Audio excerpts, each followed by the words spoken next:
What is going on? My name is Size. In today's video, I'm bringing you my build I like to call Quasar. Now, this build revolves around using dual nebulas and dual back shoulder plasma cannons. This build does fantastic AoE damage and honestly pretty good single target damage as well. Without any further ado, let's get into the gear. Our right hand and left hand weapon are running dual nebulas. Nebulas have okay attack and impact power, but they really start to shine once you fully charge them. Once fully charged, they'll do really good attack power and impact, and they have one of the best blast radius you can get for a plasma rifle. So the whole plan of this build basically is to just zone enemies out, to kind of fully charge our nebula rifles, and cycle back and forth between shooting them, and kind of create that high pressure AoE to where if they are still dodging, as long as we get close to them and these pop off, we will most likely hit them, and they are just fantastic to use. For our back right and back left shoulder weapons, we're running dual fast hand plasma cannons. Now, just like our nebulas, these do good attack and impact power, but they really start to pop up once fully charged.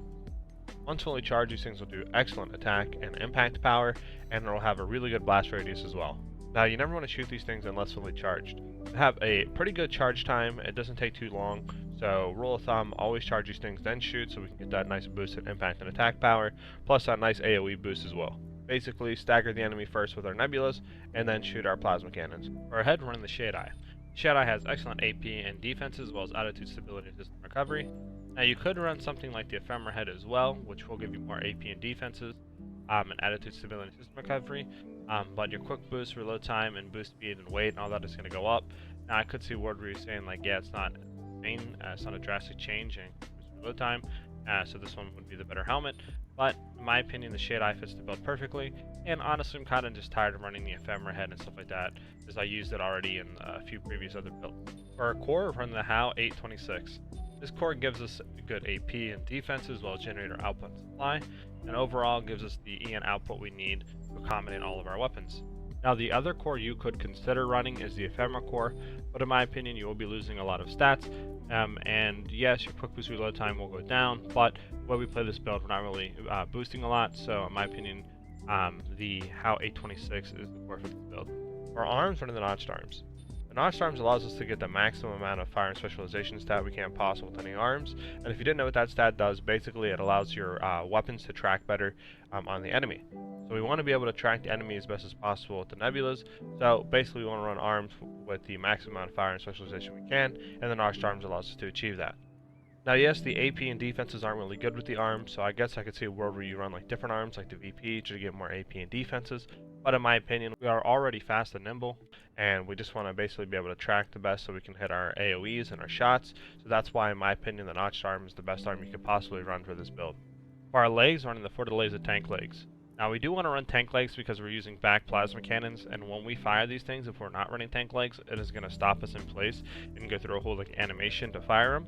Whereas if we're running tank legs, we completely negate that animation and we can fire them while we're still moving. The reason why I don't go for different tank legs is because, in my opinion, the other tank legs are just too heavy and slow the build down too much, whereas this build we still want to be quick and mobile, so the Fortaleza tank legs, in my opinion, are the best tank legs that you can run for this build. For our FCS, we're running the P05. Now the P05 allows us to get the maximum amount of medium range assist out of any FCS, and with this build we do want to kind of play range to keep our distance, so we're not going to be on that long range or close range, and that medium range is that perfect sweet spot of where we're going to kind of be at in most fights, so that's why we run and try to get the most maximum medium range assist we can possible, and the P05 allows us to achieve that perfectly. Now, I did notice some fights like against the Enforcer and stuff like that, I did run the Ocellus just because we're going to be more close range rather than medium range, so you definitely can swap out your FCS to close range assist if you notice yourself in the enemy's face a lot more rather than being at that medium range. But most of the time you're going to be at that medium range, so that's why you want to run the P05. Now the generator we're running is the VE20C. This one we are running mostly for the energy firearm spec. If you didn't know what that does, basically is energy weapons will get more damage the more energy firearm spec you have. Since we are running nothing but plasma weapons, the plasma weapons are considered energy, so the more energy firearm spec we have, the more damage we're going to do with those weapons. Now the reason why we don't run the VE20B is simply because our EN output is not able to accommodate the total EN load required to run this generator. I tried tweaking the build so we could run it, but honestly I just can't get above that total EN load required to run this generator. So in my opinion the best one you can run is the 20C. For expansion, we're running Assault Armor. You can run whatever you want here, just like with every other one of my builds, but Assault Armor, in my opinion, is the best expansion for basically everything in the game. But if you find yourself wanting to survive more, you definitely can run like Pulse Armor or Terminal Armor. Now, a quick thing I wanted to note is since we are running the Fortaleza tank legs, we do not have any booster. As with all tank legs, if you run them, your booster slot becomes unavailable, as the tank legs have built-in boosters, so you don't need to worry about running any boosters for this build. Up first for our boss showcase, we got Bulldoze. We're going to assault boost in, hit a kick while we shoot our nebulas, and do assault armor to get his shield off, then hit him big with our charged up plasma cannons. As you can see, we do about 20-30% of his HP just with our plasma cannons itself. Hit up our charged nebula shots on him to hit another stagger, and then we're just going to spam our nebula shots and our plasma shots when they come back up to basically do about another 40% of his HP. And then we're going to charge up our nebulas again, get another re-stagger so we can hit our plasma cannons and finish the fight. As you can see, we do excellent AoE damage, and it is very satisfying to see all the plasma explosions go off. And honestly, this build might be one of my highest DPS builds that I've created to date. Very fun to play, and like I said, the zoning aspect in PvP and PvE is very fun. Here we have Enforcer. We're basically just going to go in, charge our plasma cannons and our nebula cannons, keep our distance from him while we shoot our nebulas to get a stagger into our plasma cannons for big damage. Keep shooting our nebulas here at the enemy while we just keep playing our distance, recharging him every time we shoot him. We get that stagger, which will hit him with a double plasma cannon for about 40% of his HP down in one combo. Now we basically just keep repeating. Dodge his missiles and attacks while we keep shooting our charged nebulas at him. We get that stagger. Once we hit the stagger, we plasma cannon right into him for about 40% again, 30-40% of his HP gone in a combo. Now we just repeat. He goes into a second phase where he does AoE with his melee damage, or his melee weapon I should say. So we're just going to jump over that while we shoot our nebulas to get a stagger into our plasma cannon.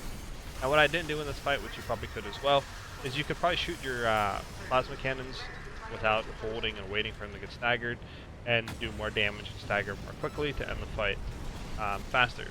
But regardless, you can see how quick we ended that fight there. It's pretty easy just to keep playing distance, and we do fantastic damage even though we are AoE spec and not really single target. We still get the job done pretty quickly. Here we have the PvP showcase. The way you want to play this build, like I said, is zone your enemy out. Play range, charge up your nebulas, keep shooting until they get staggered, hit them with their plasma cannons and end the fight. The enemy mech we're going against here, it looks like a meta build, double Zimmerman and double stun needle, so he's going to want to get close. Now our build should absolutely counter his build. We should just be able to play range, zone him out, and kill him. Right off the rip, like I said, we're going to charge everything up, our plasma cannons and our nebula cannons.